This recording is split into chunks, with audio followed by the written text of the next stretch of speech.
സർക്കാരിന്റെ പ്രിയദർശിനി സൗജന്യ യാത്രാ പദ്ധതിയോട് ശമ്പളമില്ലാതെ ജോലി ചെയ്തുകൊണ്ടാണ് ഐക്യദാർഢ്യവുമായി KSRTCയുടെ 2 ജീവനക്കാർ എത്തിയത്.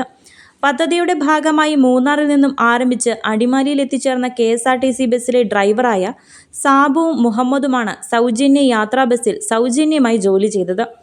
ശമ്പളം സ്നേഹപൂർവ്വം നിരസിച്ചുകൊണ്ടാണ് സർക്കാരിനോട് ആഭിമുഖ്യം പുലർത്തിയത്.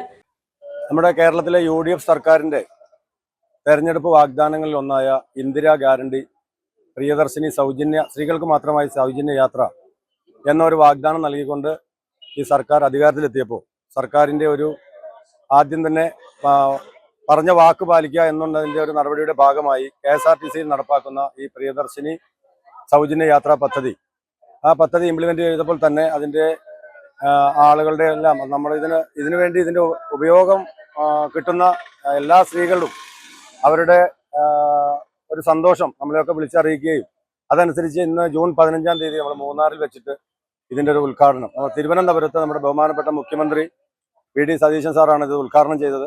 ഞങ്ങളിതിൽ ഇങ്ങനെ ഒരു കാര്യം ഇംപ്ലിമെൻ്റ് ചെയ്യണമെന്ന് പറഞ്ഞപ്പോൾ ഞാനും നമ്മുടെ സഹപ്രവർത്തകനായ EM സാബുവും കൂടി ഒരു തീരുമാനമെടുത്തിരുന്നു. ഈ സർക്കാരിൻ്റെ കൂടെ നമ്മൾ ഈ ജനങ്ങൾക്ക് സൗജന്യമായിട്ട് സ്ത്രീകൾക്ക് ഇതിൻ്റെ യാത്ര കൊടുക്കുന്ന ആ ബസ്സിൽ ഞങ്ങളുടെ സാലറി സ്നേഹപൂർവ്വം നിരസിച്ചുകൊണ്ട്, കോർപ്പറേഷൻ ഞങ്ങൾക്ക് സാലറി തരും, പക്ഷേ ആ സാലറി ഞങ്ങൾ സ്നേഹപൂർവ്വം നിരസിച്ചുകൊണ്ടാണ് ഇന്ന് ഞങ്ങൾ രണ്ടുപേരും ഈ വാഹനത്തിൽ ഡ്യൂട്ടിക്കായി എത്തിയിട്ടുള്ളതും ഡ്യൂട്ടി ചെയ്യുന്നതും. കണ്ടക്ടറായ മുഹമ്മദ് അടിമാലി മന്നാംകാല സ്വദേശിയും ഡ്രൈവറായ സാബു 200 ഏക്കർ സ്വദേശിയുമാണ്.